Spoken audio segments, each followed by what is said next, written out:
Good morning, everyone. We did a workshop yesterday with the students, and it was a great success, and the students' involvement was so interesting. With that spirit, I'm going to introduce, or I'm going to share the experience we have in Sri Lanka when the AAA mobile library came to us. So here I wanted to, this sharing is about how we evolve different events and methods to utilize the mobile library, and how we have a kind of through that, what we achieved and what we produce. As we all know, like in many of our countries, the art education is having a kind of a severe problem in terms of reading material or reference material. In Sri Lanka also, we have two problems. One is that our curriculum is not updated to suit with the contemporary world. So the students are not able to, even though they are very skillful and they are very intelligent, they are not. Our system is not allowing them to cope up with the requirements of the contemporary world. The other thing is we don't have enough material to show them what is happening all over the world and what is art in contemporary terms. Even about modern art or traditional art, we don't have a kind of a central system to acquire images or knowledge. Like the Western art is not a problem, but the Asian art is a problem. At the same time, the Sri Lankan art is another problem, that we don't have anything accessible. So whatever the books available, whatever the exhibitions catalog, all are scattered and lying in different corners, and that need a kind of a bigger archaeological project to find out these things. In the late 1990s, there was a book called Asian Modernism by John Clark. So he looked at different regions in Asia to find out local meaning, meaning to modernism. But interestingly, Sri Lanka is not there in the book. So, only in the bibliography, 2 books from Sri Lanka is mentioned. Sri Lanka is not at all mentioned in the whole book. But in terms of modernism, Sri Lanka produced one very important movement, and we have a kind of a long history. Why that was left out is, I could assume that because lack of materials for research, and there is no system to get those things. With these 2 problems, one is like the pedagogical one, and the other one is in terms of resource. We are running all our art courses, which are highly problematic. And even if we change the syllabus according to the contemporary world, we don't have enough material to support that curriculum. So that even though like many of us felt that this is not updated, but how to update without supporting material, without supporting references? So in that juncture, actually, AAA project, the AAA invitation came to us to collaborate with them. So initially, I have to tell you one more thing. It's like the situation art-wise, like the Colombo, the capital city of Sri Lanka, is an art center. So they have the market, they have all the art institutions, they have all the galleries, they have the old art school. And most of the artists also live in Colombo. The other cities doesn't have. So if you are becoming an artist, you have to move to Colombo. That's the only option. So in that context, we were thinking about how to work with AAA's invitation. And also, there are different groups. So how to work with all the groups to achieve something common to everyone. So we were thinking about different places, different institutions. Then we ended up in Jaffna, which is in the very northern part of the country, which was affected by the civil war. And the situation is like when AAA came, that time only they were giving electricity, there was no proper roads, and it will take, like now we have a proper road, so it's taking 6 hours to travel from Colombo to Jaffna, but that time it's a half a day, like more than 13, 14 hours you have to spend in roads. So that kind of, so infrastructure is not done, we don't have any other supporting facilities, so we were thinking about whether we can have it here. So what is the use of having there, and what are the problems we are going to, and plus and minus. Then we decided as a kind of a challenge, we will take this and do it in Jaffna. And in Jaffna, the university which I'm teaching, we have around 100 odd students from the painting and sculpture and artistry disciplines. And also my university is connected to the other departments, like medicine to engineering, all the faculties are there. So we thought we can cater the students and we can work with the students. Since we don't have a kind of a practicing artist group, local artist group in Jaffna, sufficient enough to handle these archives. So, but we also thought about how to bring the Colombo Art Circle into play. So that was a second problem which we were trying to address. So when we brought the archives to Jaffna, so we worked around like addressing these different problems. Also, like your university is having a very vast area to accommodate the archives within the university, which is very interesting.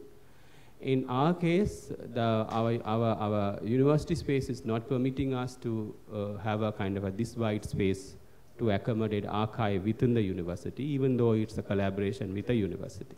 So we found a very interesting place outside the university. It's a Christian ashram. So there are like vegetations and small scattered buildings around. So it's away from a little bit away from the university. So so this was happening there in that place. So we have to, like in that case, like how we are going to connect the Colombo Art Circle with this site, and also how to connect the students community in the university with the site. That become a kind of a challenge. Yeah. So we actually did in the beginning. Actually, we started, and when we opened the project in Jaffna, to get a kind of a wider participation of the public and the students, we had major 3 events. One is the open edit library, which was open. The second thing was we curated an exhibition based on the personal collection, personal archive of an art critique.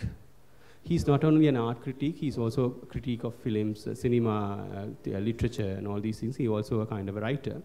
So what we did, from his own collections, we displayed those archival material that in local language to the public. So it's like to make them to understand archive is not something alien to us. It's not existing outside of us. We are day-to-day basis, we are having it. And this can be respected, and also like we have to reformulate these ideas according to the contemporary terms. So this exhibition was open with the opening of the first day. We opened the mobile library. The second day morning, before the opening of the mobile library, we opened this his personal collection. Then the second day, we have a kind of a special session with AAA people talking about archiving in contemporary world, and sharing their knowledge about archiving of different kinds.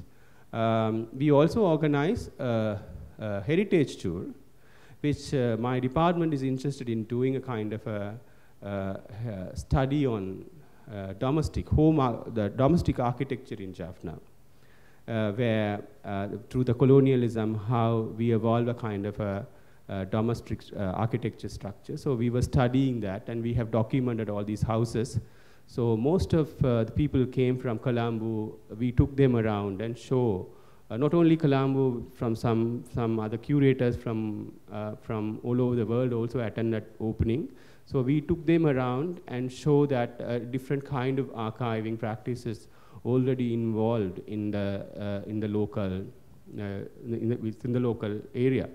So these and also like the other important thing in terms of the open-aided exhibition, the AAA sent us 400 publications. Apart from that, we organized a Sri Lankan section with a collection of material from Sri Lanka. There's a section on Sri Lankan archives for contemporary art, architecture, and design.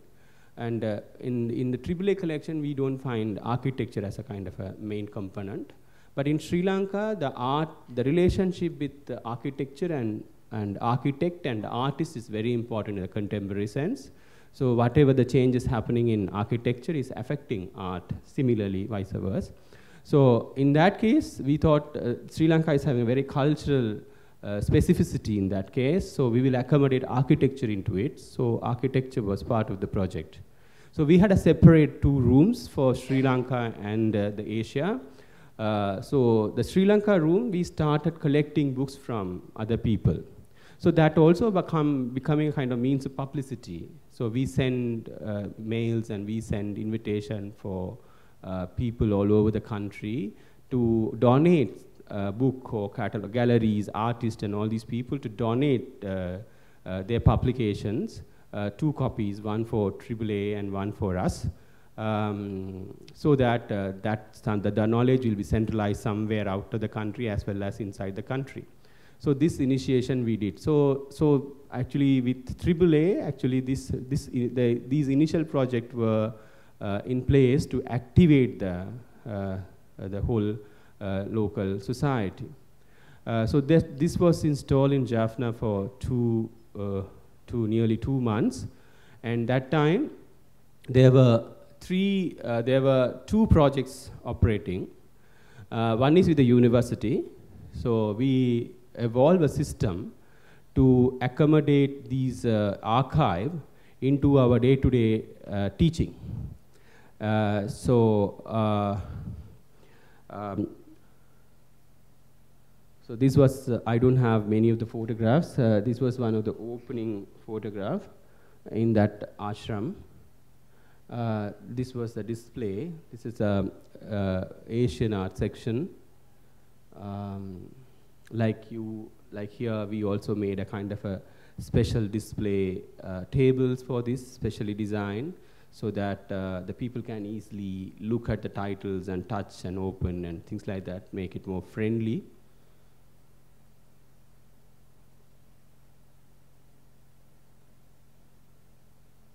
This was a library card we produced.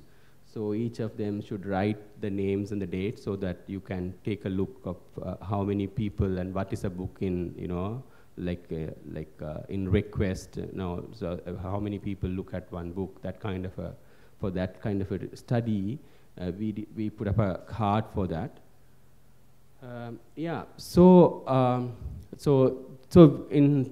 Within that 2 months, we had 2 projects. One is like accommodating the archives into the university curriculum. Like we didn't change the curriculum, we didn't change anything like existing. Like for example, if it is a kind of a study of because our course is defined as assignments, so every week is one whole week is one assignment, and then the credits will be given accordingly. So we can't change that. So for example, first year maybe having a kind of a week of landscape study. Second year maybe having a kind of a week of portraiture or composition or something like that. So what we did, so each batch is according to the material available, according to the task in the curriculum. We took the students to the archives, and asked them to go through the books and produce something as a kind of interaction between the curriculums, expectations, and the material available in the archive. So this is a kind of a landscape study they did after seeing the books from the archive. So how the books in the archive or the artist use different mediums, how they apply color differently, how they create texture differently, and also how to see our own surrounding through the way they are looking at. So these are some of the works, I don't have many of them, produced by the students after seeing. So they did all kinds of experimentations, and like they never tried with this brown paper. So after seeing some of the works in the catalog, they thought they can try with this type. Like here, we always think we need a kind of a highly expensive drawing paper and a canvas to start a painting.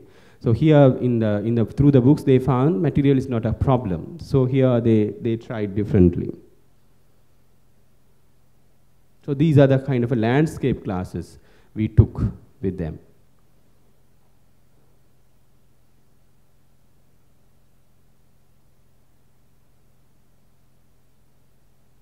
And this is a second year design course. So they also found something on fashion designing, some books related to fashion designing. They use this local material from coconut plants and make the similar thing. So they play with the material and the form. So this was a 1 week first year course. Similarly, they did this kind of a craft making based on the found objects, which they relate with the material, with the images available in the mobile library. This is a group of students. It's a group project they did with the found objects. And this is very interesting. Like they found these fan books. We never work in the classes with this kind of fan books, this kind of approaches. Like we have a very strict this kind of paper. So when you open this, when you make it longer, what will happen? 2 meter long. What will happen? How will you look at? And how you position your viewpoints. So these are very interesting challenges which we can look at. So with this material, we found a lot of books or a lot of images of this kind. So we asked them to this very conventional landscape painting, but the format is not very conventional. So they did a kind of a series. So from the ashram, they look at a kind of a cycle of things. Like they move, like they stand in one place and they move, shift their viewpoints and register whole series of things.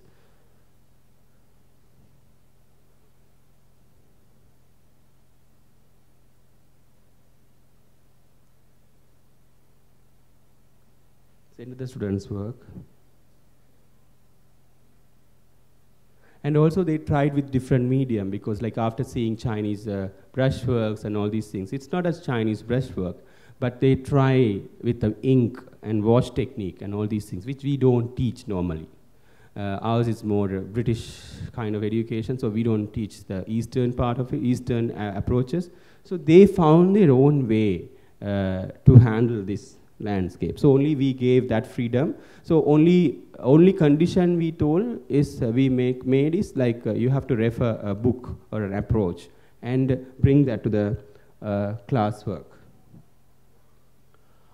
Then the second project is about bringing more professional artists who based in Colombo to react to the material. Yesterday we did a practice here like in the morning we found some keywords from the students, and in the evening I asked them to go and look at those keywords in terms of images in the books available in the library. So without giving a task, sometimes people are very clueless, and within a short span of time they won't be able to see in depth. So we thought we will give a kind of a special project. It's called the open call. So we invited artists and the students to submit a proposal to do an artwork as a response to a book in the library. So they have to take a book and see the book, and they have to respond to that book in the form of art. So, and they have to tell us what they are going to say, what they are going to do, and what kind of material they are going to use, whether it's an insulation or painting, or what size is that, what is the concept they are using, and which artists they are collecting, and why they are selecting, all kinds of things they have to mention in the proposal. So they send us a proposal. So out of that, I think we got around 35 proposals from artists and the students. Then we selected initially we thought of selecting 9 proposals because we have a little bit of for material purposes and exhibition money we gave. So accordingly we thought we will have around 9 exhibits, but later on we extended that to 11 because very interesting proposals came. And there was an international jury which was doing the selection, going through the proposals and doing the selection. So after that, we called those people, we met them, and we talked to them. And also, we brush up the whole proposal and make it more, more energetic, more vibrant and more clear about what their ideas and what they are going to present. So that was a very interesting exchange practice. Also, like the students also learn how to write a proposal. How to deal with different kind of situation out of the classrooms.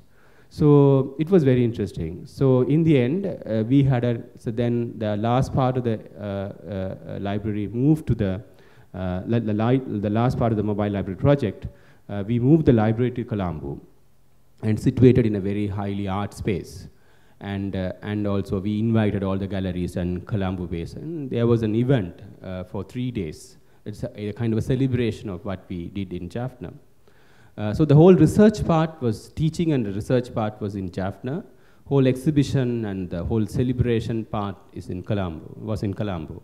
So there we organized an exhibition in combination with these books.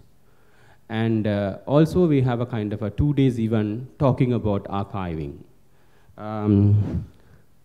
So that call, that's what it's called, open call, that the artwork project. The open talk is talking about archiving. So these are some of the works produced by the professionals and the students. You are seeing 3 different kinds of work here. This one, the first one is from the first year student and a lecturer. They submitted a proposal to take a mold of a badly affected road and cast it, and they're casting that in fibercast. That's the first one. These small blocks, kind of chocolate pieces here. These are the cast from. They casted from a road, and that time the road became a big issue because government thought that's a sign of development. The locals felt no, that's not a sign of development. So there is a discussion around road. So they did that. I can't remember which artist they are referring to. And the middle one, there's a fashion designer from Colombo. She's a professional fashion designer, educated in UK. She was responding to the mobile library. She came all the way from Colombo, and she was there with us in Jaffna. And she was going through the books, and she was responding with that middle work. And backside, we have a kind of photographs combined with some sort of a writing. It's also a very interesting project because the proposal was jointly submitted by a photographer and an anthropologist, a well-known photographer and well-known anthropologist. Most of them are very established. And they are documenting some events and some sites in Sri Lanka, and they are play with the word and the image in that case. Again, and we are looking at another tile of work in that corner that is also done by a student. It's a 16 small drawings as a response to a drawing book produced in Sri Lanka called 1 Year Drawing Project. In that project, there's an artist called Muhammad Kader. He did a kind of a series of drawing. Actually, he was playing with an image of a giraffe, and he produced around 58 drawings based on that image. So this boy is taking a kind of a water tank, image of the water tank, which was demolished during the war. as a symbol of that society, and he's playing with that by repeating it with different motifs. He's bringing a kind of very political meaning. Yeah, so this is another, we are looking at it. So this is the way it's exhibited, so the books and the exhibits together.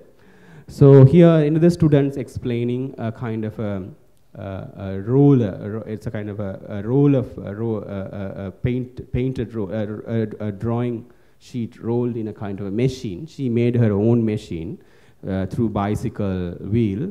So you can rotate it and see that. So it's a kind of a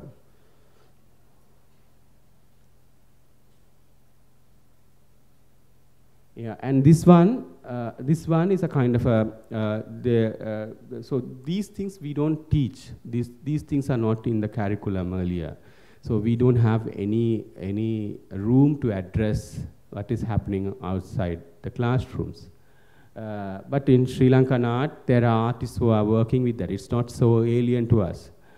So this boy did a sound, like light boxes, taking different kinds of photographs and covering covering them with extra sheets and making a statement about photographic gaze.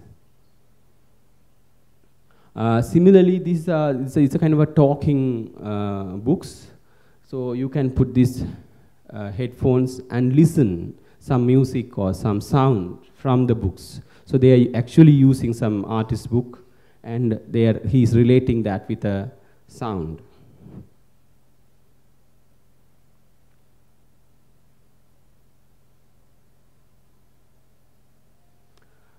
Yeah, so you can see that event is happening in the other side of the hall. There's an open talk happening in the other side of the hall, and these are the exhibit in the other corner of the hall.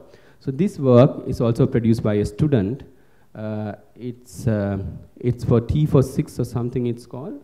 She's from a plantation area, and her family is like doing like they are coolies, they are laborers for the plantation sector. So she was she produced a work related to her life and about the Sri Lankan economy is basically based on tea export, but the people who work in the industries are in a very poor situation.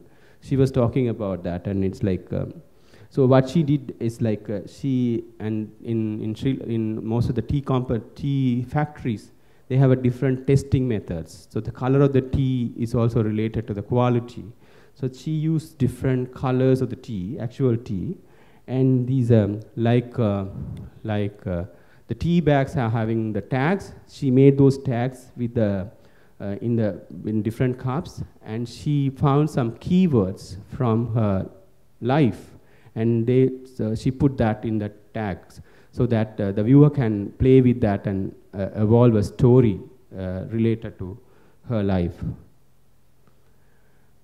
This is again a kind of that the back side you can see the open talk happening, and the front side there is a fan book by Muhammad Khader. This Khader is standing with this fan book.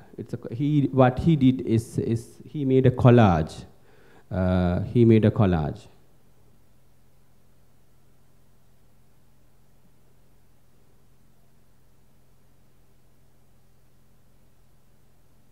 It's again a fan book.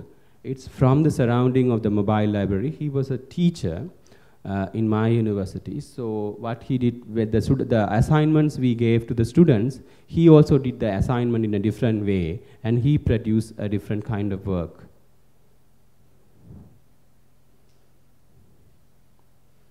So yeah, so this one actually what we found from the students, all of a sudden their working style changed, and they produce some unexpected stuff after seeing this kind of material. And we were also in a kind of a challenge that we have to approach the teaching, we have to approach the issues differently after looking at these kind of things. So when I talked to my students, they told me, because most of these materials are already available in the internet. So I was asking them, so what is the use of this library material? Then they said, the library material actually guiding them to look at further, that actually led them for the further studies. It's also indicating, like in terms of art history, in terms of theory, we also gave different tasks for them to find. So based on the images available. As your students mentioned yesterday, we also have a problem in reading English books. So they can't read a kind of a hi-fi English which is there in the art books. So it's like the first stages is more a kind of a visual education. Through the visuals only they engaged with this artworks. So what we did, even art history projects, we asked them to go to the library and give some titles and gather those. Okay, take a simple topic like women artists in Asia, and or Chinese art from this time to this time. So they have to go and look at those images, and they will compile those things. And after that, they will do a presentation. So it's very interesting. So they have to look all the books to search that. So main aim of our project is not producing work or not making them to look at. So and in detail. It's not just just opening going from one page to other, but it's just look at very closely and see what is there and what's the meaning and how they made it and enjoy it. So we are also assessing whether they have done that or not. So that was the kind of a practice, and that was the thing we did. So end of the project is it's very happy end, and they also got a chance to exhibit with some of the Sri Lanka's established artists, and they also got a chance to show their works to some of the leading galleries in Sri Lanka. And apart from that, and the Colombo art scene reacted very well, the newspapers and all these things. They thought that after 10, 15 years, they found something very fresh happening. It's not a recycling of what is already there in Sri Lanka. This is something new coming, and also new coming from unexpected areas, because these children are not from Colombo. They are from very rural areas. These areas, they never thought about art. One of these girls told me that she came from a very bad social background. I think in Sri Lanka, the situation is not so bad. But that particular plantation area is in a very high, risk. So that girl told me that she didn't even know the one nursery rhyme, because she didn't go to the nursery. And she didn't study art properly. So even in the school curriculum, we have collage and all these things. But she never know that you can make an image by pasting, waste papers. So she said, after coming to the university only, I came to know all these things. But she got a chance to exhibit in Colombo. I think that huge difference is happening because of the opening, the exposure, which available to her during that. So this actually made us to realize the importance of the archive, and also what is lacking in Sri Lanka. And also we started revisiting our existing history. The historian says, in 1943 we have a big group coming, and after 1990s there's a big trend happening, and also there are small groups in between. But if you look at that time, every time that group has connected to some foreign or a kind of a knowledge pool, or sometimes they studied outside, sometimes something happened. So because of that, these materials suddenly available to him. So then that led to the pop-up of a kind of a art movement. So then we realized, so in Sri Lanka what is happening is this. So we don't have a kind of a proper archive. Our national archive is having plenty of material, but it's very difficult to tap them on one hand, and other sense it's all disorganized with all other kinds of material. So we thought, and also we have collected materials for the exhibition of mobile library. So we thought what to do with that material. So all these things actually make us to realize the importance of local art archive in Sri Lanka. And that actually took us to establishing Sri Lankan archive for contemporary art, architecture and design. Now this is in place. This is established in Jaffna. Yeah, this is the entrance of it. This is a house. It's placed. This is the interior. So now we have a kind of a archive which is having a Sri Lankan section of contemporary art, and also we have an Asian section where we collect all other Asian countries' material. So the students are allowed to work, and in Saturdays, Sundays, and all the visitors are like without any membership or any payment. It's free. So so actually, after establishing this, it's almost 1 year over. Last January 23rd, we opened this library in Jaffna. Now within a year, we have a series of events around these things. We have guest lectures, we have artist talks, and we have film screenings in relation with that. So it's like, and what is actually happening in Sri Lanka is also the other thing is like even the Colombo art scene is more about the marketing, like about production of artwork and selling. There is no discourse, there is no discussion around art. That's the main problem, or that's the character of Sri Lankan art. That's what I found. So, so I think this is actually playing a role in that, within that gap, to create a kind of a discursive spaces. So, and also we are training the artists to talk about their own artwork. So the Colombo artist and the local artists coming, international artists coming, art historians coming, and talking about different issues of Sri Lankan art. We don't touch upon the world art or anything. It's very Sri Lanka oriented, very Sri Lanka focused. And also now we are supporting them to do some research on Sri Lanka. By supporting them, we are expecting them to bring more material into the archive. So that's how we are activating the whole archive. And so the impulse we got, the changes we had through the AAA initiative, actually it's now become a kind of ongoing process. It's not closed with a mobile library. Now we have a permanent library.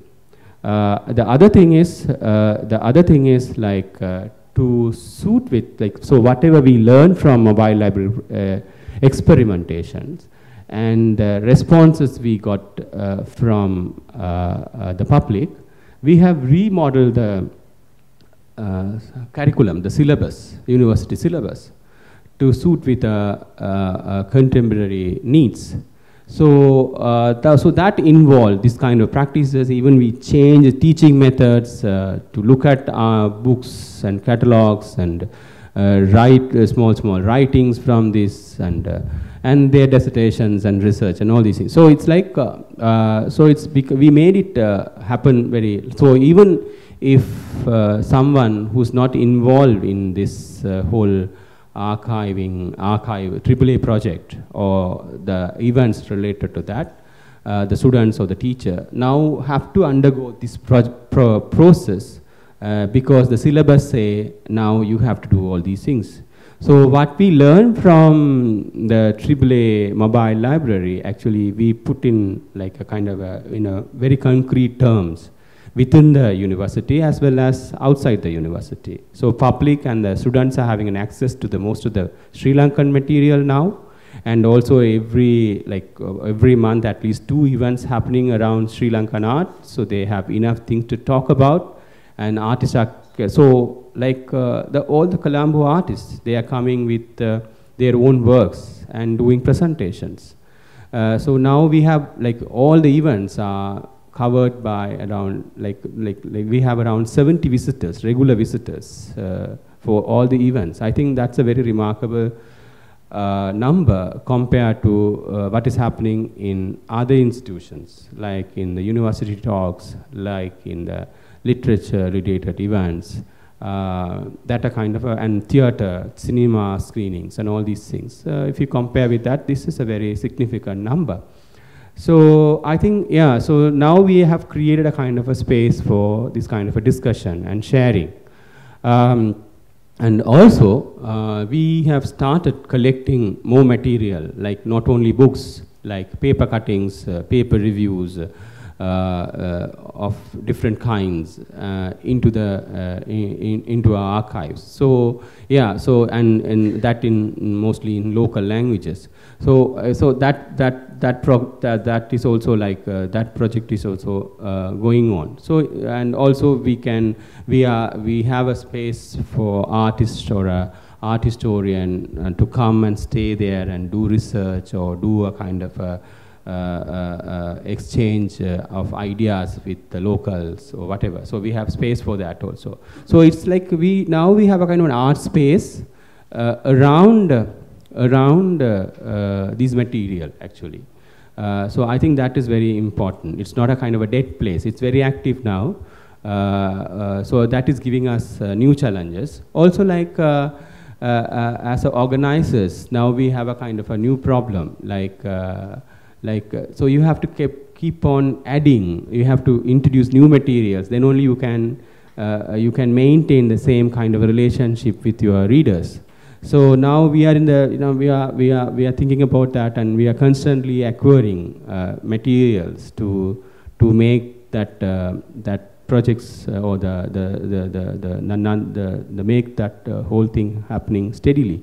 So I think, yeah, so this experience actually gave me a kind of an idea, actually a kind of an, as an artist, as an art teacher and a historian. It's like gave me a kind of to realize what could be the real meaning of an archive in this kind of a society also, and what is the connection between art and archives in the contemporary world. Yeah, so these are the kind of a small introduction and sharing I wanted to share with you. And if you have any questions in relation to this, because what I found is like the challenges you are facing, the problems you have is 100% the same with us.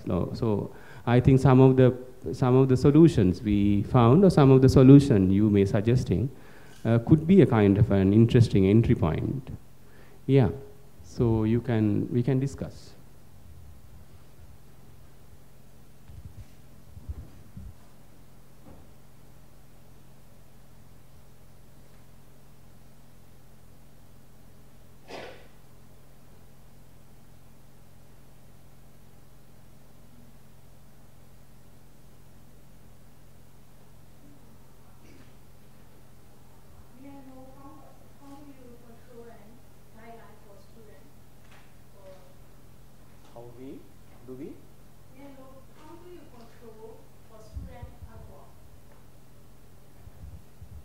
How do we control students? How do you control on management art guideline?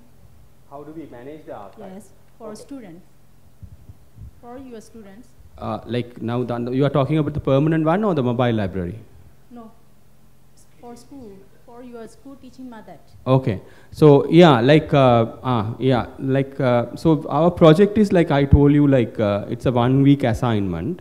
So like one semester is 15 weeks, and out of that, all the core courses we have to teach for 4 weeks. So 4 weeks means they will get at least 4 assignments. 1 week is a full assignment week. So one week assignment. If it is a portraiture, it will go for 5 days. Okay, from morning 8 o'clock to 1 o'clock, it will go like that. So that's a studio practices defined like. So Mondays we will take them to the archives. So we will tell them what is the assignment task for the next week. So Saturday, Sundays, if they want, they can do their homework. Otherwise, Monday the teacher will be with the students in the archive. That's what we did with mobile library. That's what we are now continuing also. And if that we are not insisting that the teacher should take that. But we are giving that room, so if the teacher is innovative enough and interested, and the students also interested, they can make use of this. And apart from that, students can easily go and refer, and they can model their course in their own way. That's a different thing. But how we are bringing that to the university is in this way. So Monday archive is specially open for because Saturday, Sunday only archive is open for the public. Monday on request for the students. So that time we don't allow anyone. So particular class will come, maybe 20 students working in the archive and finding all the material and reference. And after that, they will go to the studio and do their work. And if they have any in-between problem, they can come, and that there's no restriction as such. They can keep coming and referring. And also there's a Wi-Fi available, so there's an internet. So while they were referring a book, if they wanted to cross-check the artist and more information, they can do it there itself.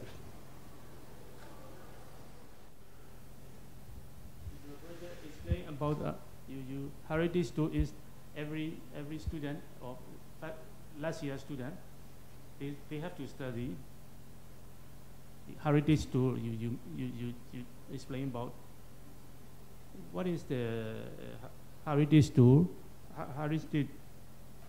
for a student. I couldn't get that word. Heritage. Heritage tour. Yeah. Okay. Yeah, heritage tour, actually we did it like that is a kind of an ongoing project of the department, artistry department. So we are documenting that, and we are one of my colleagues is going to produce a book on that. So the students also participating in that time to time. So we also give small projects to study that. And if we are teaching social history of art, then no need to go to Greek or Renaissance to talk about. You can talk about these houses and social history of art. So that kind of thing. So we are taking them. So that is a kind of that we are doing in a regular basis, one thing. But this tour, we arrange it for the people who came from Colombo and outside the world to see how these houses are becoming a kind of living objects, and also they themselves are kind of archives. They have a different kinds of memories, objects, and all these things stored in that. So yeah, that's a special project. We did it for the opening of the mobile library.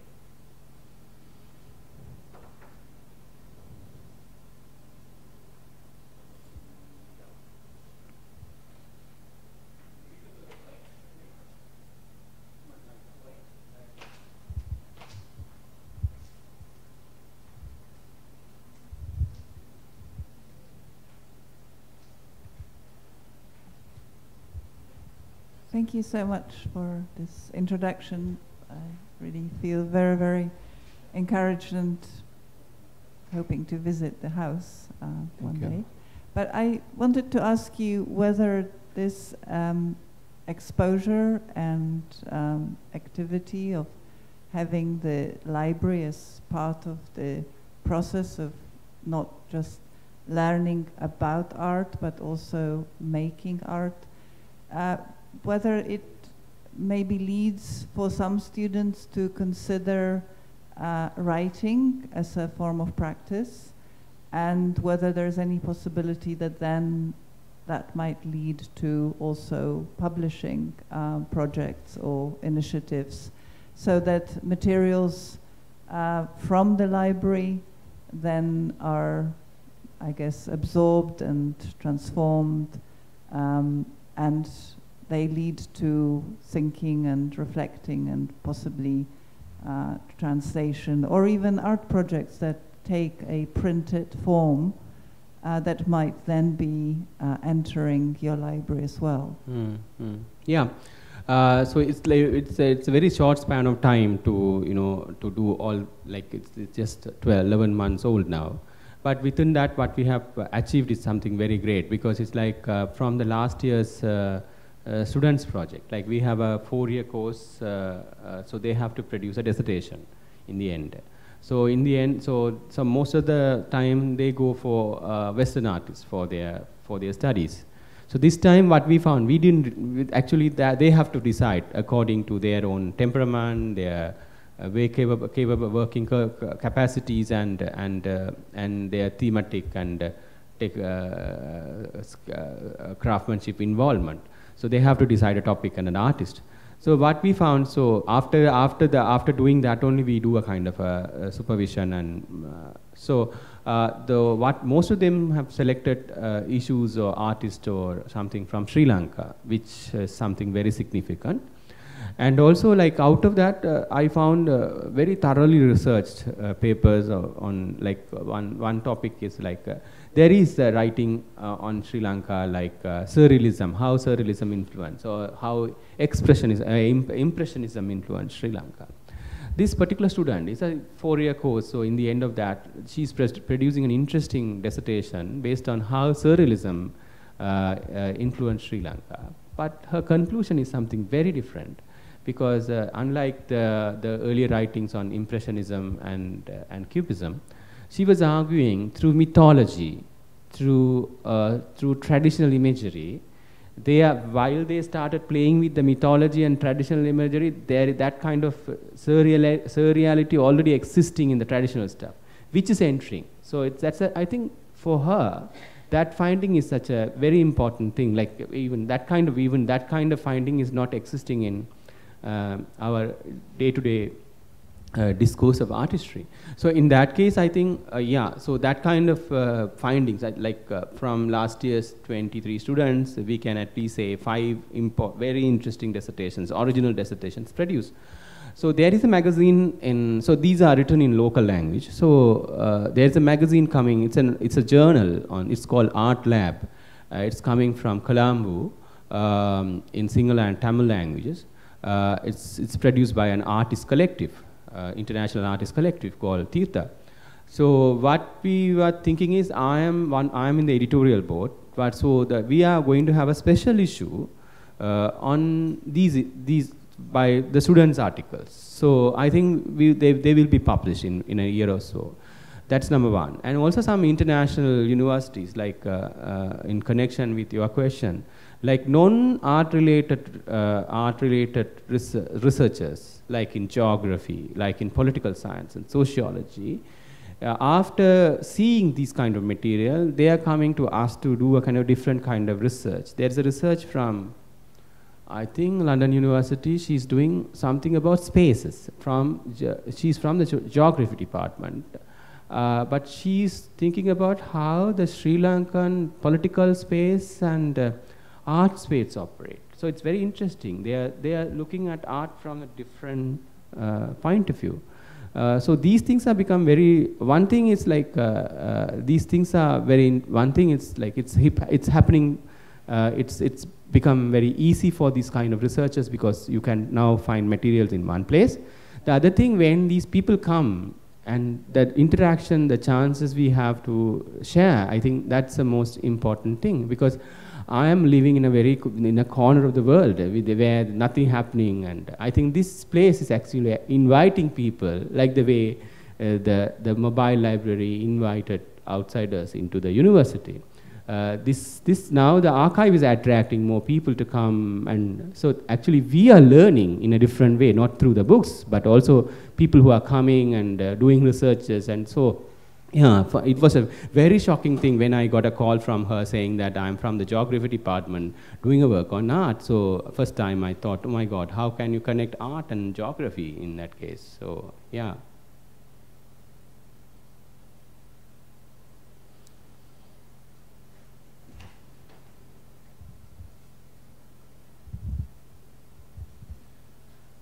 Thank you, Sana, for a very inspiring story and the sort of also the mechanics of what you've laid out. One of the things I wanted to try and understand and maybe discuss with this group further is this link between, as you say, there's a university library which is dominated by Western books, which are in easy circulation and distribution. There is the effort that you're making, which is very focused on Sri Lanka, on sort of, adding some density to very thin discourses that circulate around the group of 43 or etc., or around political art in Sri Lanka in the 90s. One of the things in the middle, which you talked about, is Asia, and how there are different trajectories that you do not find necessarily in Western art history books, but one, I would speculate, are also not visible if you just look at Sri Lanka.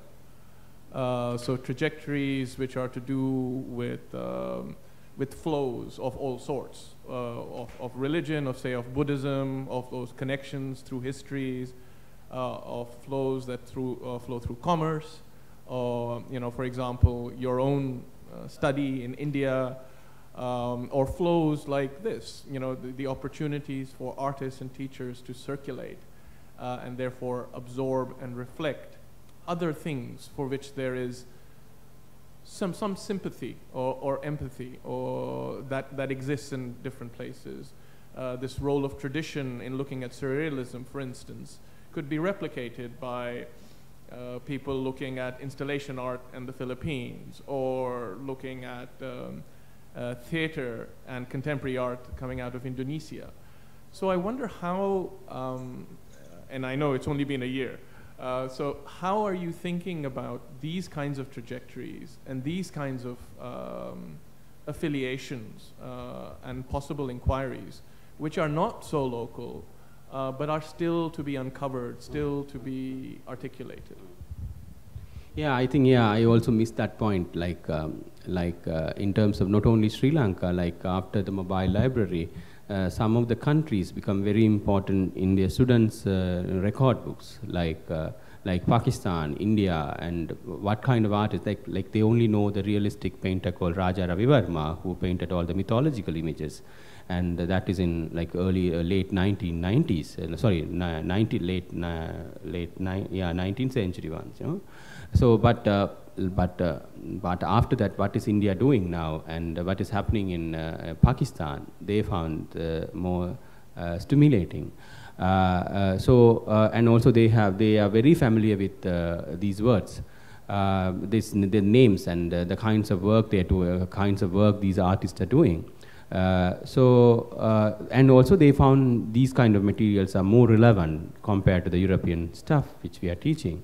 In terms of, not only in terms of they may be having they may be having the different histories in their own culture, but in terms of visuals there are so many similarities, and there are also living traditions similar to other Asian countries. So how these artists are reacting to their own living traditions and or their past histories, and or how they are engaging with this, and or how they are negotiating with the contemporary Western art and the Eastern culture. I think that they found that is more relevant, and it's that and the contemporary art become more closer to them. So as I told you, so in that process, we introduced an art history course called Art and Nationalism in India and Pakistan. So Pakistan was not in a kind of a discussion in Sri Lanka in terms of art, although it's played a big role in militarization, politics, and commerce. But in terms of art, we didn't know anything about Pakistan. But after these things, we found Pakistan produced very sensitive stuff, and that is something which we can learn, how they are looking at the tradition, how they are getting into the world art scene, how they are producing some very interesting art institutions and all these things. So we found Pakistan's model and coupling that with the Indian model may be an interesting thing to understand Sri Lanka. It's not, Sri Lanka is having, like yesterday while we were talking, I found there are so many similarities here as well. So and the students were asking about tradition, all these things we also asked. So I think there are certain similarities, and I think through that we can find a kind of a solution for our own problems. Yeah. So in that case, actually, because the other thing I wanted to tell you is we always look for in terms of material, we look for big books for art. So art teachers always complain the library is lacking in that book and this book and that author. But actually this AAA actually make us to realize no need to invest this much of money. No, I'm not against to buying books, but the small catalogs, which sometimes this exhibition catalog, which we throw away after seeing that, are making a big difference in the student's life. So yeah, it's become a major source of inspiration and information. So in that case, I think, yeah, we thought these small stuff can make big changes. So rather than waiting for money to buy a big book, through the connections of friends and other circuits, if we can bring some 110 catalogs, that will actually, and also catalogs from Asia, that's a kind of a great difference. So the first step further is like we have included Pakistan, and we also look at India in a different point of view because we have included Pakistan. So rather than a kind of a, we teach European art, we teach Islamic art, we teach like that kind of categorization. Now we got into a kind of a very issue-based papers.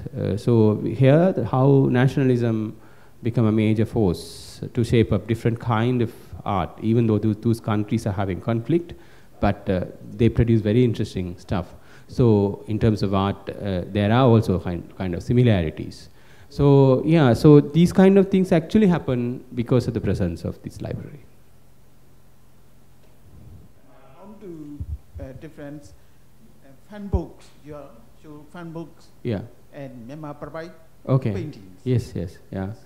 Okay, yeah, that's a very interesting thing. Like there is a kind of a tradition okay, this must be coming from that kind of a Chinese scroll paintings and all these things. But the difference is like, in terms of format, it's very traditional. So only what they are painting, what they are representing is not the traditional, yeah. So yeah, the content or the format or the design is not traditional, but very modern. But by combining that and this together, they are bringing a new tension or new meaning into it, I think. Yeah. So that's a very interesting thing. So when we thought that format won't work, and like there are a lot of craft like weaving and all these things. Burma is very good at that kind of thing. They produce a long, like in Asia, we have a very long tradition of weaving, different kinds of weaving, how many patterns we wove. But it's all utilitarian day-to-day objects we did. But we never invest that in a kind of a self-expression, or we didn't find an artist who is engaging more creatively. So it may be either way problem. It may be an art historical problem. It may be a kind of a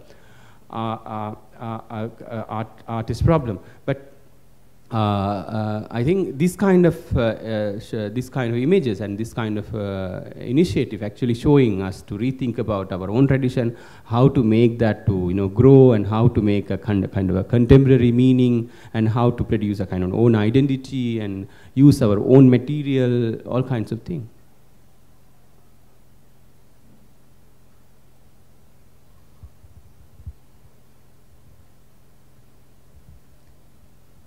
In our university, the students have to learn academic way, and such as art of drawing, art of anatomy, more traditional art, art history, and fine art. So if we want to change the curriculum for the contemporary art, can you advise me how to change the curriculum? Yeah, changing the curriculum also involved with other kinds of supporting system, the teachers, the library, the studio space, and the will of the society, and all these things. It's not just if you change the curriculum, if I and you sit and talk and change the curriculum, it won't work. So, and also we have to find our own model in terms of curriculum designing, like from what is available in the institution, what is available, what are the skills and the knowledge structure, what are the other kinds of things available, resources available in the society. Based on that, how to produce something very contemporary, how to make, because it's all about art, like Burma produced some very interesting architecturally very important, like it can compare with any historically or artistically important sites in the world. and the wood carvings they produce, and on the gold work and all whatever they did. It's like if you let position that in the historical moment, it is it's very important, and that has to be treated as we are treating the Western, like whether Michelangelo or like similarly, this has to be treated. There is no question about that. But at that particular moment, that Burmese artist, why they are so important is like they were reacting to their own situation. That they are catering their own culture, like they are responding their own culture. So that's what they produced that work. So we can't produce something like we can't do a kind of a 12th century expression in 21st century. So we have to do a kind of a 21st century Burmese expression.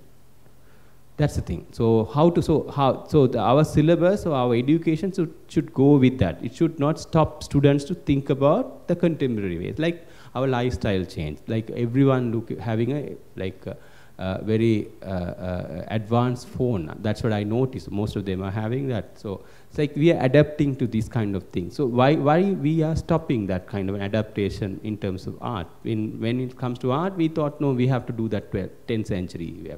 Let that we will respect. That should be there. That should be there. That we will teach. That make us pride, and we will celebrate that. That is our heritage. There's no question. But 21st century also should come. We should think that is also, we have to make a kind of a significant, contribution from the 21st century experience, and something which is very culture specific to Myanmar. So in that case, the syllabus should address this problem. So how we are going to make them to understand. But the other thing is like, I don't cater for a kind of in the West, they have different systems operating, different universities. Like if you take London as an example, they have very traditional art schools teaching anatomy, drawing and painting one day, and there is another one teaching something totally different from these very contemporary practices without any kind of an academic practices. So what I found in Sri Lanka is a kind of middle path, as the Buddha says. So middle path. So we will, for first 2 years in our syllabus, we are concentrating on academic training. In the second 2 years, in a four-year course, second 2 years is more creatively, they have to apply that, and more contemporary stuff they have to produce. So if you consider the whole marks system, if you are producing a first-class student, that means he is having that and this. One person, the person who's very weak at academic drawing can't and do something later on innovatively, can't get a kind of first class. So our system is like that. So we are considering that and this. So we are giving equal importance. And in the third year, we help them to transfer that into a kind of a more creative contemporary approach. So we are combining both these things. So we started with a very rigorous first year. Very rigorous first year. So second year is like any other academic training, we are considering on academic art. Yeah, so that is because the other thing is like most of our teachers are trained in academic tradition. So all of a sudden if you change that syllabus, who will teach? So who will mark? That is also a problem. Then in that case you lose both. You don't have academic training, you don't have creative training, nothing. In the end it's like a big chaos. So I think the transformation should happen step by step. So we will take more materials, and like we can, before transferring the syllabus and the studio practice, I think we should arrange this kind of discussions, and the students should participate. So we are not and first stage we can ask the students to do academic practices for their marks, and they can do whatever they want after this. So we are not stopping that, no. So but we will give space for that to discuss. We will give this kind of opening for them to look at, first thing. The second thing only, we will find out a solution. Okay, this can be incorporated into our syllabus. So what we did, we invited some foreigners or outside, some professional artists to the studio to teach. So while they were teaching, they're teaching in a different way. Like, it's not a very boring thing. They are giving different tasks. So which actually make us very interesting. My God, why, how he is thinking? Because they are professionals and they are coming, like as a teacher, we have to do this job, no, every day coming and teaching, whether we like it or not, whether sometimes we don't feel like teaching, but we have to do it because we are earning money from that. We can't say no to that. But when you call someone from outside, they are very fresh. And when you call some professionals from the outside, they have very professional tasks. So not like us. For us, it's teaching is, for them, within that 1 week, they wanted to, you know, show that he's a very good artist and very good teacher and he will give maximum. So in that case, that is bringing kind of new dynamics to the department. So sometimes the experiments may be very successful. Then we can make that as part of our curriculum. That's what we did. So one artist came, he did very interesting teaching. Then we made it, in first year they have to do this. Because that is very much suitable to the first year exercises. So he is innovating for us, and we made it, okay, as a rule, okay, next year, so first year, second week assignment is about this. So like that, we can evolve something. Like also like yesterday we were discussing about the interdisciplinary or elective subjects, not like a painting. Now in the world we are living, a painter can't live without photography. A photographer can't live without a knowledge of film or painting. So it's become a kind of a very, you know, interdisciplinary kind of thing. So these hardcore lines between these disciplines won't exist. So what we can do is we can introduce, that's what we did. Like we introduced some elective courses. A painting student can learn photography, not a major course, but an elective course, at least the basics. So what we did now, we are doing an experimentation with the craft. So we have a kind of elective course on craft. So students will go to the villages and learn about weaving. So the craftsman will teach them how to weave. And in the end, at the end of the course, they should produce their own craft out of that. Like it's not the local craftsman's basket or something. They will learn weaving through weaving baskets, but they will produce something, very artistic objects out of that. They will combine art and craft in their projects. And now, so in that case, we are also engaging with the society. So the local craftsmen also feel very happy. Okay, university students are coming to, you know, learn something from me. So in that way, it's also a heritage education. We are conserving heritage. So this can be done without any, you know, big money involved and policy change and all these things. These are very small things which we can do. And even this we can do without changing the syllabus. As the way you are calling me, you can call a local craftsman to deliver a demonstration about weaving. And whoever interested, they will follow that. And then the students will find out a solution to combine their academic training and their these kind of local initiatives. Then only thing is we have to be open. As a teachers, we should give that freedom. Yeah. We should know through this where they are going. Like the parents know their children, like that we should know, okay, this is also good. They are taking this vitamin and that vitamin. So definitely it will be nourishing them. So no need to worry about that. So we have to give a kind of a space and a support. That's what I find, because in India, Rabindranath Tagore, when he organized that Rabindra Bhavan, that Shantiniketan, his idea was not to teach. It's a place for exchange. You come and sit and talk and paint and exchange. That's the thing. I think university and art education is about that. It should be a place for exchanges, ideas, visuals, and all. So if we can make that happen, then curriculum won't be a bigger problem. Then we can adapt the curriculum. So then the teachers will know, okay, there's a curriculum, but still we do play with that. When an expert artist is coming, we don't ask them to teach according to our curriculum. We will say, this is a drawing class, so you can't teach painting. But you can do whatever you want. So this is you're supposed to do it's a live drawing class. But how to make the live drawing and how you are going to approach, that's up to you. What kind of approach, what kind of exercises you are going to give, you decide. But one beginner will come, sometime a fresh lecturer will come, a young lecturer will come. In that case, we will say, you have to teach this. You can't take that liberty, you have to teach this. So that is up to us actually. Okay, so you mean academic training is necessary for every student, and then they can go on contemporary art based on the academic way. Yeah, That's what, yeah. I'm not totally denying, because yesterday I was talking to the students. Yeah. But it's actually the positive, because in the traditional system, we also, like, if you look at how the Chinese learn the brush wash technique, like the masters ask them to look at the nature for hours and hours and hours. So years and years and years, they look at the nature. They were observing and to make one stroke. So I think that's the basic thing in art. No, the observation is a basic thing. Without that, you can't do any creation. So realism is giving that. Actually, realism become very judgeable in that case. You can scale the realism in that case.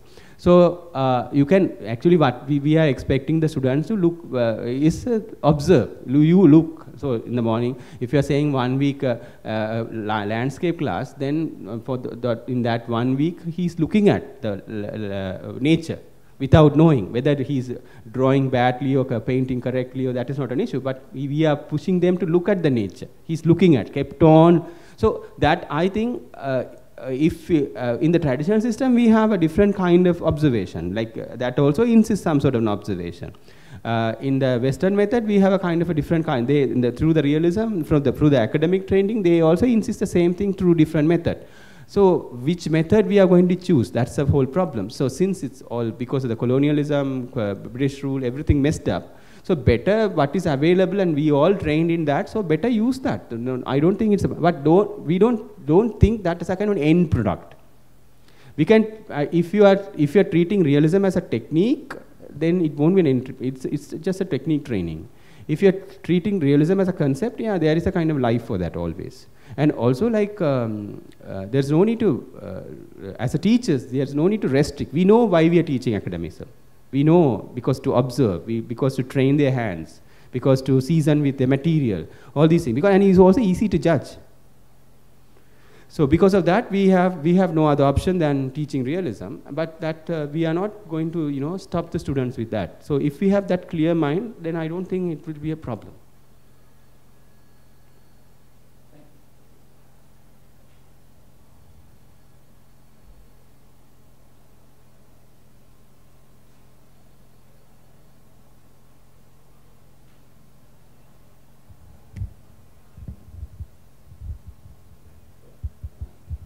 Hello. I think Myanmar haven't have the education class in the basic education school, so most of the students come to the university. At university, they haven't had any experience about us. So in this university and even at school, we start very visit teaching of the arts. That's why we have 4 years. Also, our school have only 3 years. Students can only learn the basic technique of the arts. The other need to change by economy and some development of the country. In our country, we just start to movement. So we know we just left behind 1 century, because most of our art is based on the technique, not on the expression of some creation.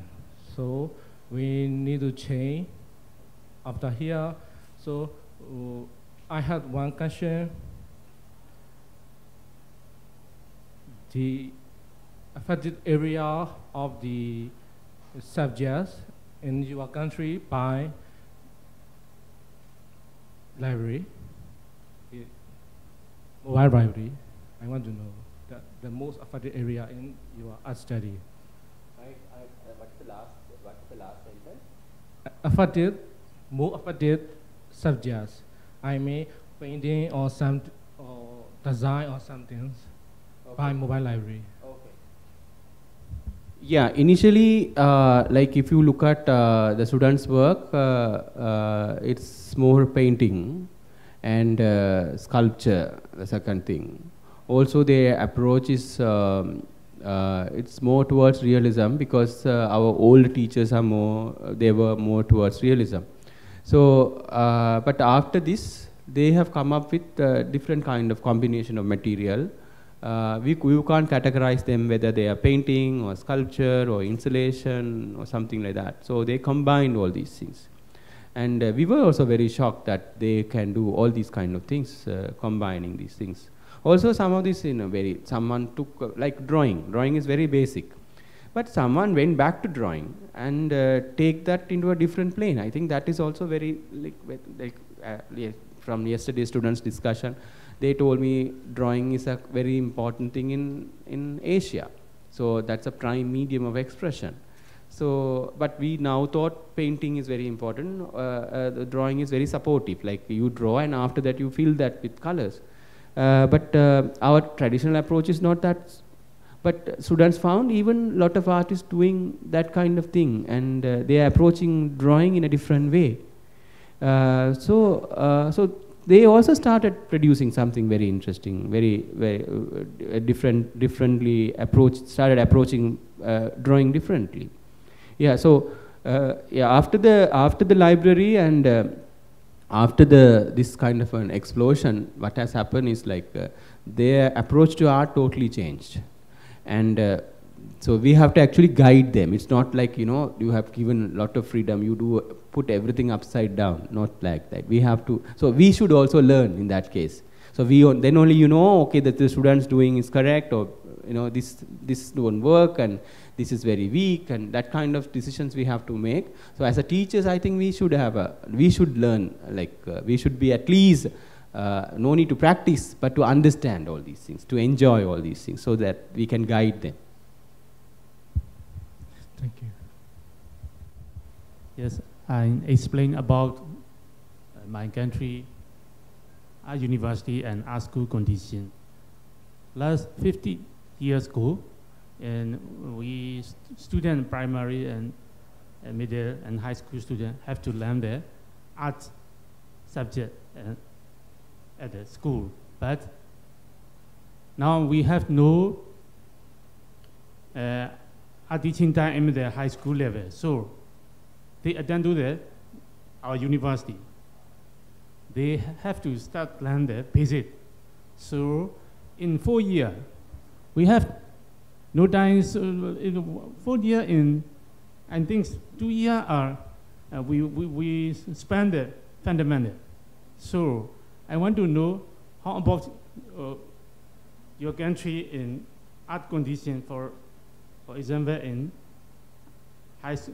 primary school, middle school, and high school. You teach art subject and how to contact to the university and your country art condition and student condition. I want to. Yeah, yes. We have from grade 1 to 12th A levels, they have to study art, and we are selecting students who pass, who has a kind of a considerable amount of marks in the A levels, and also we have a kind of aptitude entrance exam where we will retest the ability whether they can work with our syllabus. So that is our benchmark. But the problem in Sri Lanka is, even a person who is having above 75 marks, a student who's scoring above 75 marks in their secondary education final exam, may be not able to enter our university system, because the school education is also messed up. It's like almost all the syllabus wise and all these things, it's good, but the teachers are not in same standard. So that is actually affecting. So one way it is good that we have an art history paper, we have an art appreciation paper, we have a practical paper. So they have to pass these things in their levels, in their secondary education.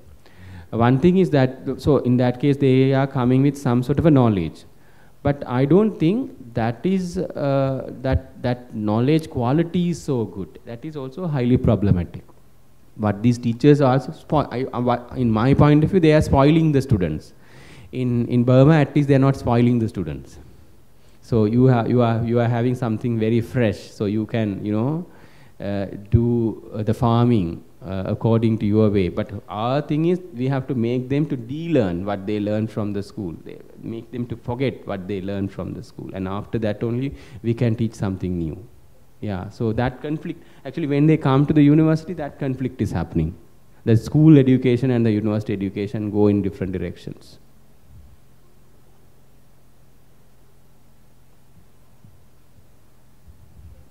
Thanks.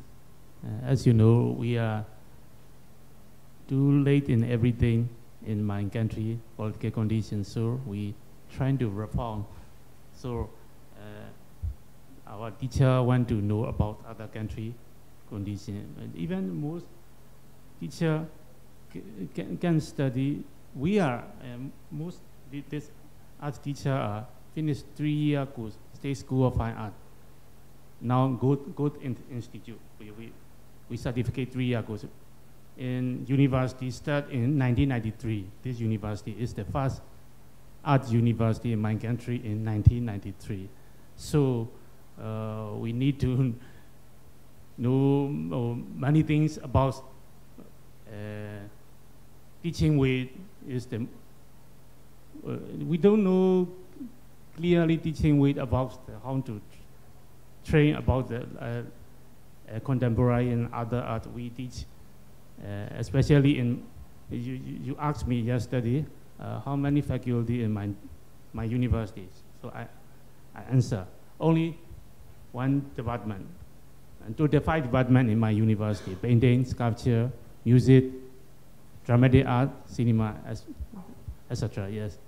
So we cannot enlarge, and it's depend on the, because we are government university, government budget university. So we have many things change and need to many experience. So thanks for your discussion about the library. Library is also here at my university, but as you know, is the mostly the last 20, 30, 40 years old books.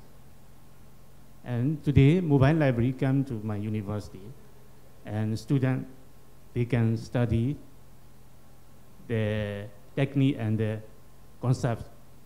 So we will discuss our teacher in my department, and your discussion and how to change and develop about the contemporary and other artists based on that, but all are based on the fundamental theory and academic way. So thanks for your discussion about mobile library and your art condition. Thanks. Thank you. I think both of us, like all of us, should thank AAA for this initiative. Yeah. Thank you. Thank you, AAA. Marga, yes.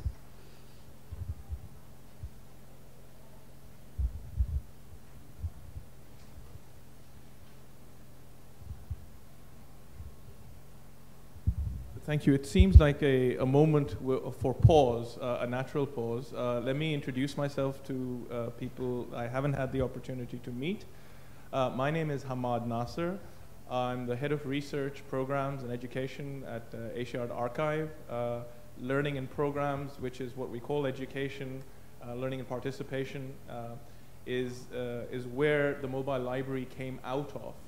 And it is also for us has become a vehicle for learning about not just what we are, what we can do, but also what we can do in collaboration with others, with people like Shana and Raking Leaves and the wonderful, actually inspirational project of Sri Lankan art architecture, the Archive for Art Architecture and Design.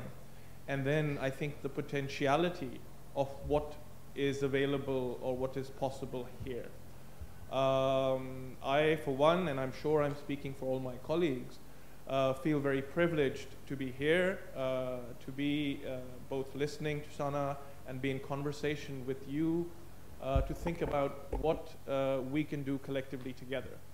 Because one of the things which is very, very obvious to us, although we may have Asia, art, and archive in our names, those are sort of ambitions for us to reach towards. And we can only do that if we are working with lots of people, like you, who can sort of work in collaboration with us. And in terms of the programs here, we've had the talk and workshop yesterday aimed at students. Today, we wanted to engage you in a conversation. After lunch, we will also have a sharing session from our another artist in residence, Marisha Lewandowska, who is also a teacher who has also the benefit of teaching in many different places, from Sweden to the UK, also was trained in sort of communist era Poland. So has had that experience of multiple systems behind her. So I think that will also be a sharing session. Tomorrow we will have a panel discussion at TS1 at 4 p.m.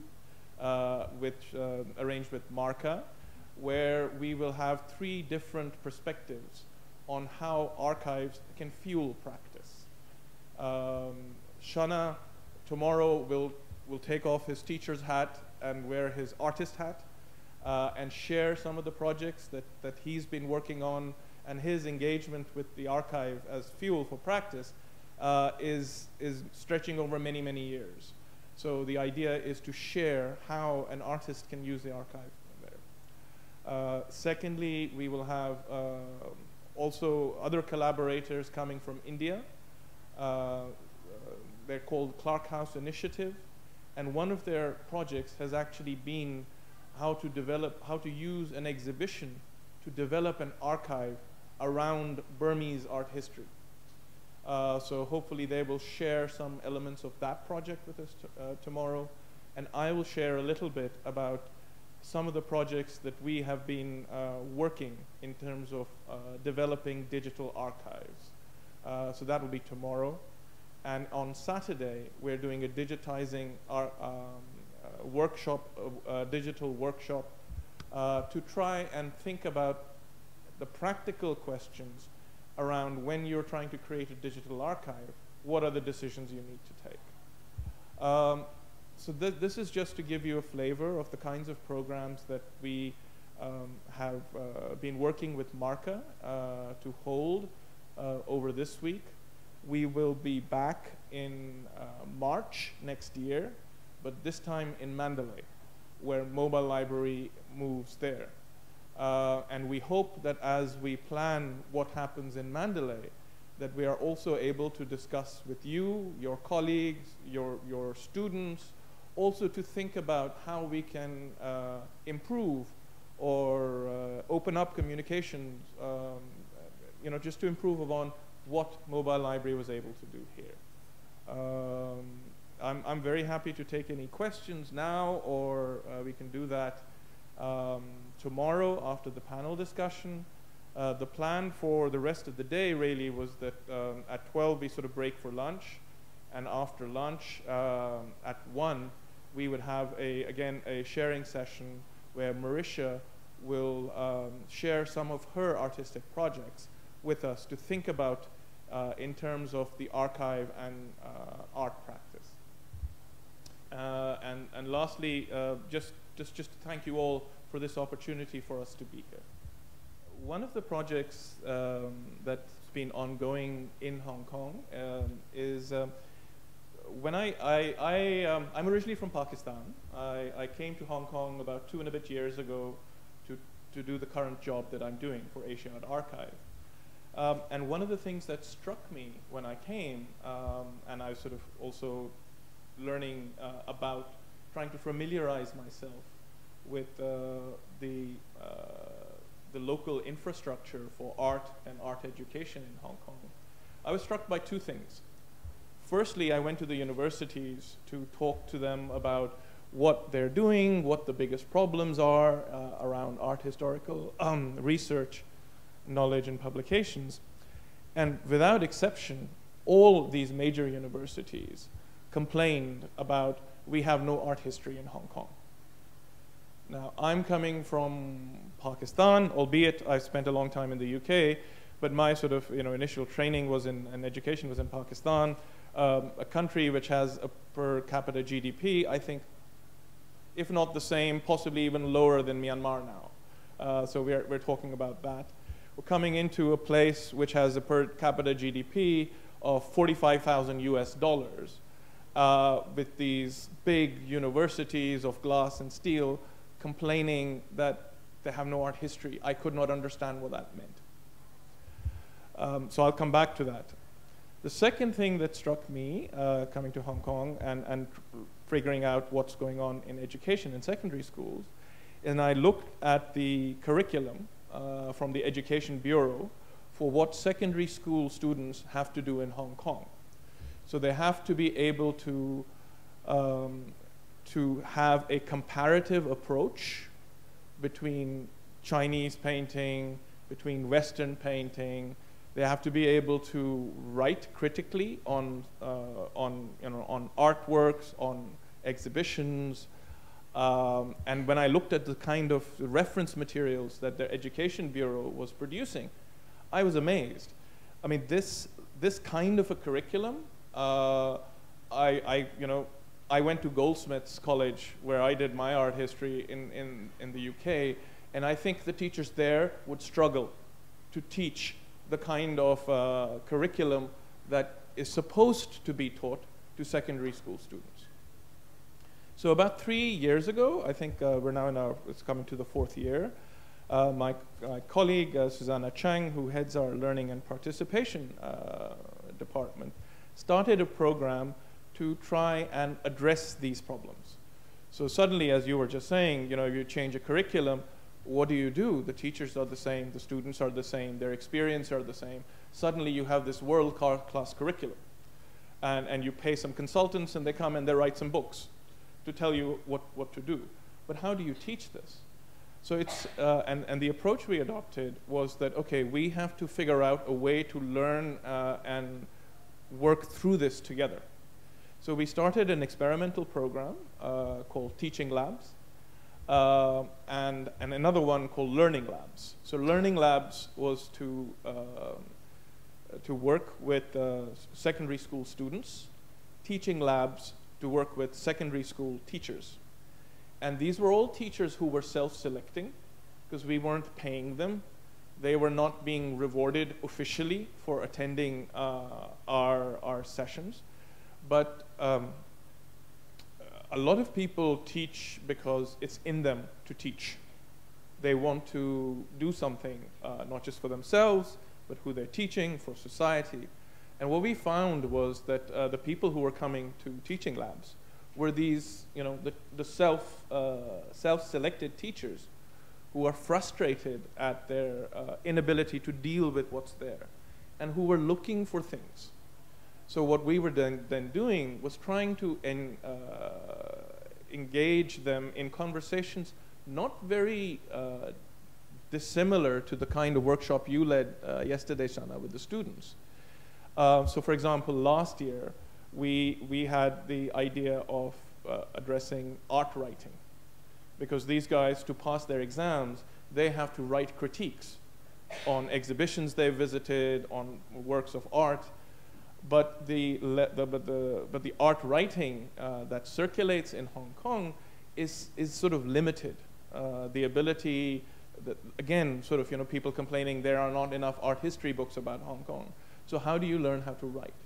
So we arranged a series of panel discussions with different people, different participants in Hong Kong's art ecology, people who write, so either academically or as curators, or as journalists.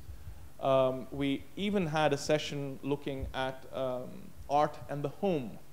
So thinking about, how does one involve the family and parents in thinking through in ideas around art appreciation, about writing, and then the museum as a place where much of this writing can circulate. So we had these panel discussions in the morning amongst these professionals. It was open to, I mean, about half the audience was teachers, half the audience was other people. And then in the afternoon sessions, we ran special workshops for the teachers with sort of experienced lecturers, teachers, writers, curators, who were then working through with the teachers to say, okay, we learned this in the morning. How can we develop teaching tools or aids that we can try in our classroom? Now, we've been doing that for a couple of years now, and what it's reached to the stage is that there's now a group of teachers who's been doing this in the classroom. They've been producing new tools that they have, and they're now willing to share. So what they're now doing is sort of organizing events that we sort of help, where other teachers who are not part of the teaching lab network will come in because they're from the same district where these teachers are. And these teachers will then share some of the tools that they're using to teach the material. Because in Hong Kong, the education system is very exam-driven. It's all about you have to do this pass, you have to get these grades, otherwise you're a failure in life. The pressure is intense.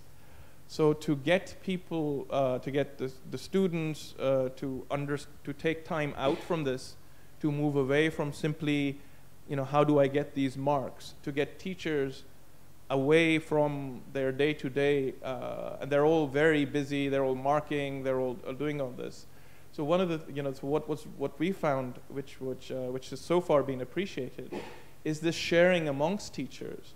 It's this testing of, this experimental way of doing something. And we're sort of, looking at how we could sort of grow this or develop this or use this as a resource beyond. Is that the sort of thing that you were asked? And again, that's at the secondary school level. And one of the things that we've been trying to do over the last couple of years is to break down some of these barriers. Shana was talking about painting, sculpture, photography, but we're all institutions, even small ones like us, also end up dividing things in departments. So like there's research, there's programs, there's education, and one of the things that we've been trying to do is to make the barriers between these things at least porous, if not absent. So if you think about there is education, what happens when the same people go to university? What happens when some of those students become either an artist or a researcher or an art historian? So when does education become a program, become research? So one of the things that we're trying to do is think through these things and develop programs, develop our ideas that think holistically. And so and the points that we can sort of see make big difference is when secondary students are about to move to college.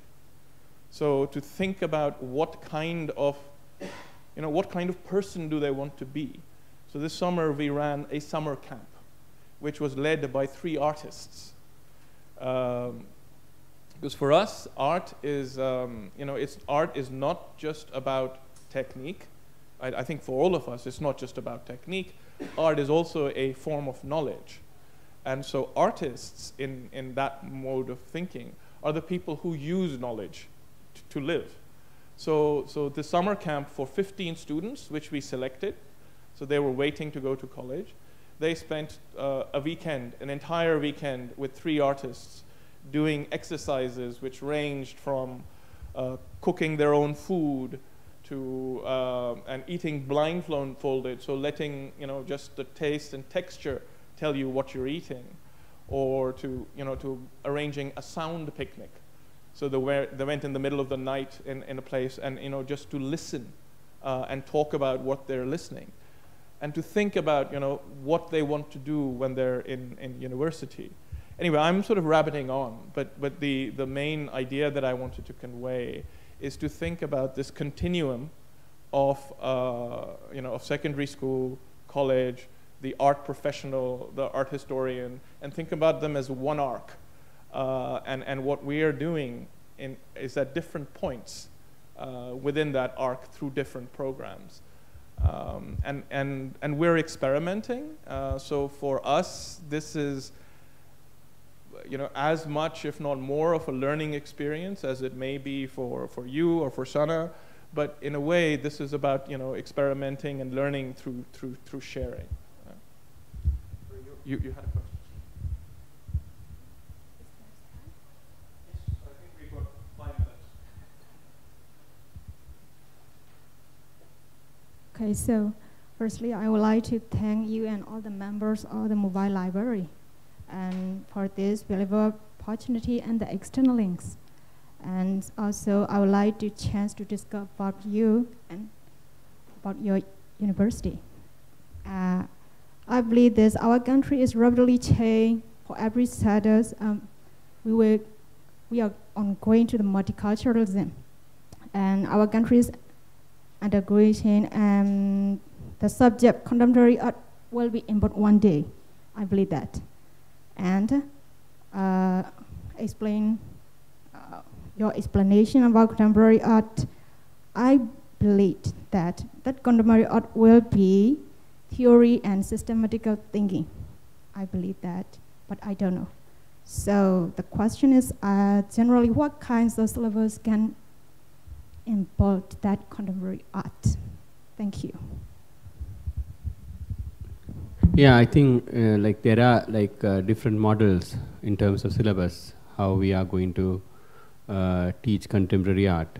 As you said, so in our syllabus, we are concentrating on 3 aspects, what we are going to teach.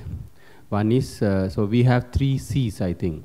One is craftsmanship. That is very basic. Anyway, we are producing visual artists, so they should know how to draw. And so one is creativity. The second one is craftsmanship. The second one is creativity. So they should be able to creatively handle it. It's not just a craftsmanship. And the third one is criticality. So we have to approach the whole thing with a critical sense, our own surrounding as well as art. So the theory, artistry actually involved in these 3 practices, and mainly in critical thinking. So I think, so in today's time, most of the art department, practicing department, involved in training or engaging students in these 3 aspects actually. Yeah, so we have to think about that, whether we are doing all these things, whether we are balancing all these things. Yeah. Thank you.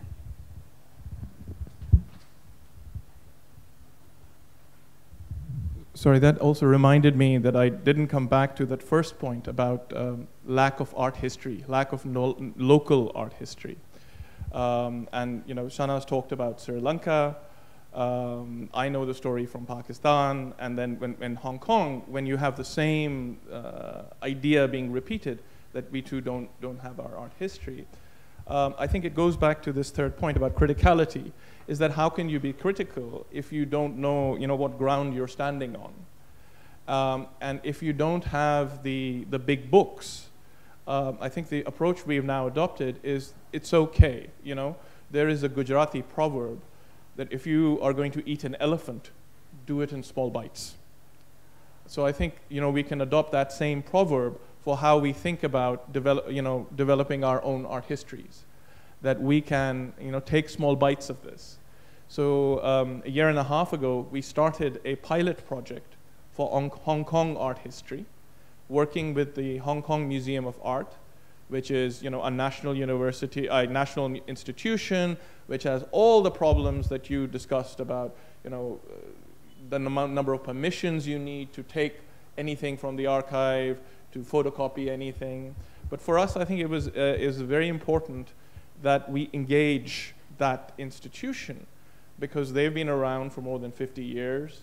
Their archives, their collections actually represent a big chunk of what is Hong Kong art history. And therefore, we must develop this together.